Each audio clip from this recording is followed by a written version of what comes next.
berkaitan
mengetahui. Dia mengetahui semua apa yang ada. Jadi apa ini? Itu artinya Maha mengetahui. Allah Maha mengetahui yang tampak atau yang gaib, yang kelihatan atau yang tak kelihatan. Pengetahuan Allah tidak terbatas pada ruang dan waktu. Jadi dia tidak ada batasan antara ruang dan waktunya, mau kapan terjadinya dan waktunya di mana tempatnya pun Allah Maha tahu. Segala aktivitas yang dilakukan oleh makhluk sudah diketahui oleh Allah SWT. Bahkan peristiwa yang akan terjadi pun sudah diketahui oleh Allah. Dengan kata lain, pengetahuan Allah itu sangat tanpa batas. Luar biasa bukan? Oke, agar yakinnya antum ternyata ada dalam firman Allah dalam surat Al-An'am. Itu yang artinya di sisi Allah adalah kunci-kunci semua yang gaib. Tidak ada yang mengetahuinya kecuali Allah itu sendiri. Dan Dia mengetahui apa yang ada di darat dan di laut. Tidak ada sehelai daun pun yang tumbuh, melainkan Dia mengetahuinya. Dan tidak ada jalan berbiji pun dalam kegelapan bumi, dan tidak pula sesuatu yang basah atau yang kering, melainkan tertulis di dalam kitab yang nyata. Surat Al-An'am ayat 29. Di sini dijelaskan bahwa tidak ada yang bisa luput dari pengetahuan Allah. Samping Allah luar segalanya itu milik Allah. Allah mengetahui baik dalam bumi apapun yang akan terjadi, sampai sehelai daun pun akan jatuh di bumi, itu Allah tahu. Karena Allah dari sifat Asmaul Husna yang Al-Alim. Allah. Berikutnya saya akan membahas tentang Al-Khabir. Al-Khabir itu Allah Maha teliti. Allah Maha teliti. Al-Khabir artinya Allah Maha waspada.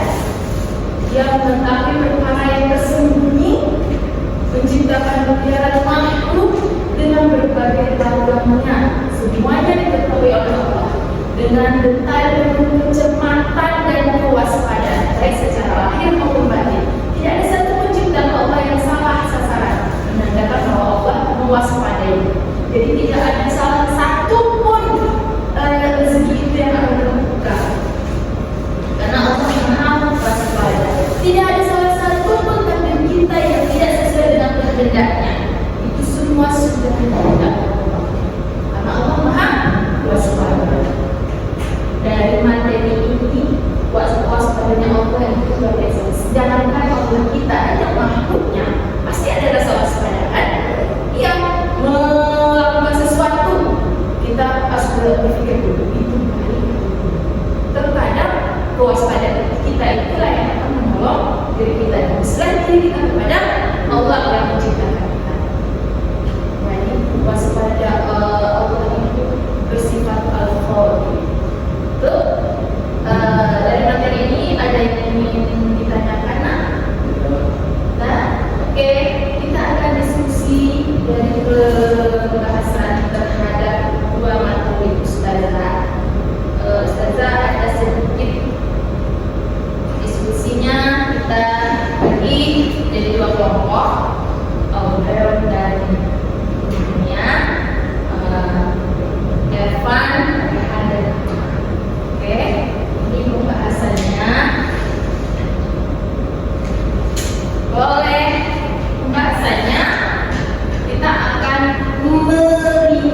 mewujudkan kebaikan hidup sesuai dengan nama dan sifat Allah.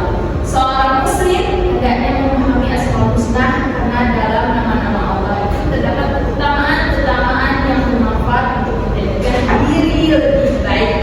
Pemahaman terhadap Asmaul Husna hendaknya juga diwujudkan pada perilaku sehari-hari. Nah, ungkapan tangan di atas lebih baik daripada tangan di bawah itu sangat sering kita dengar. Ungkapan ini berarti tangan di atas lebih dari orang yang sering memberi atau membawa orang lain. Tangan di bawah berarti dia sering dari gambaran ini akan membuat kita lebih mengenal Allah melalui sifat-sifat dan nama-nama Allah dengan membaca Asmaul Husna. Maka kita selalu ingat atas kekuasaan Allah. Diwujudkan dengan mengikuti perintahnya, melarang membuat diri teratur untuk selalu beribadah dan mencari ridho Allah. Dari kesimpulan kita kali ini, kesimpulan mempelajari Asmaul Husna, khususnya Al-Alim, Al-Khabir, As-Sami, Al-Basir dapat membantu kita menjadi pribadi yang lebih baik dengan menghayati makna balik kita dapat meneladani sifat-sifat Allah ialah dalam kehidupan kita